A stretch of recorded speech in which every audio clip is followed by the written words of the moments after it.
Hello friends, ఈరోజు ఒక ముఖ్యమైన టాపిక్ గురించి మనం మాట్లాడుకోబోతున్నాం. ముందుగా మన ఛానల్ని కొత్తగా చూస్తున్న వాళ్ళైతే సబ్స్క్రైబ్ చేసుకోండి, అలాగే లైక్ చేయండి. ఓకే, ఇంకా టాపిక్లో వెళ్ళిపోదాం. గూగుల్లో ఐబొమ్మ అనే ఒక యాప్ని కనిపెట్టి సినిమాలను హెచ్డి ప్రింట్లో దానిలను రిలీజ్ చేస్తున్నాడు కొత్త మూవీస్.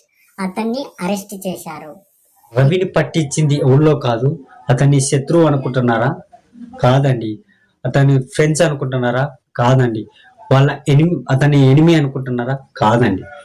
ఆయన భార్యనే ఆయనని పట్టించింది.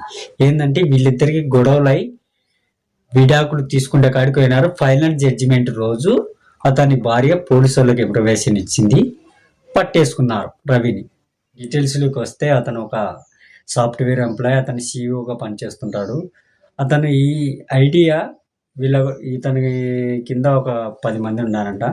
ఈయన సెల్లులు పోయి సినిమా థియేటర్లో పోయి సినిమాలు తీసిచ్చా దాన్ని హెచ్డి ప్రింట్లోకి మార్చుతాడు ఒక టెక్నాలజీగా.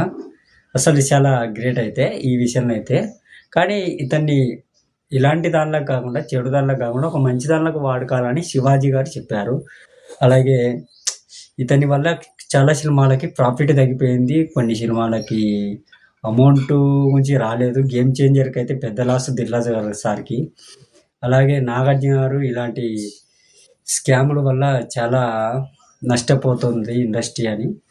అలాగే సాధారణ ప్రేక్షకులు అయితే ఆనందపడుతున్నారు. ఇది చేయడం తప్పే, కానీ సినిమా ధరలు, టికెట్ ధరలు తగ్గియాలని.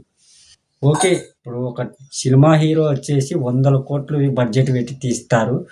ఆ సినిమా రిలీజు 200, 300 అంటే ఒక డబ్బు ఉన్న వాళ్ళు పోతారు. డబ్బు లేని వాళ్ళ పరిస్థితి ఏంది?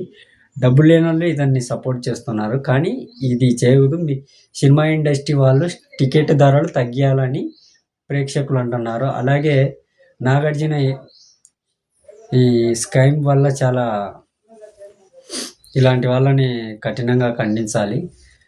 అలాగే ఇతని అకౌంట్లు వచ్చేసి 35 అకౌంట్లు ఉన్నాయంట.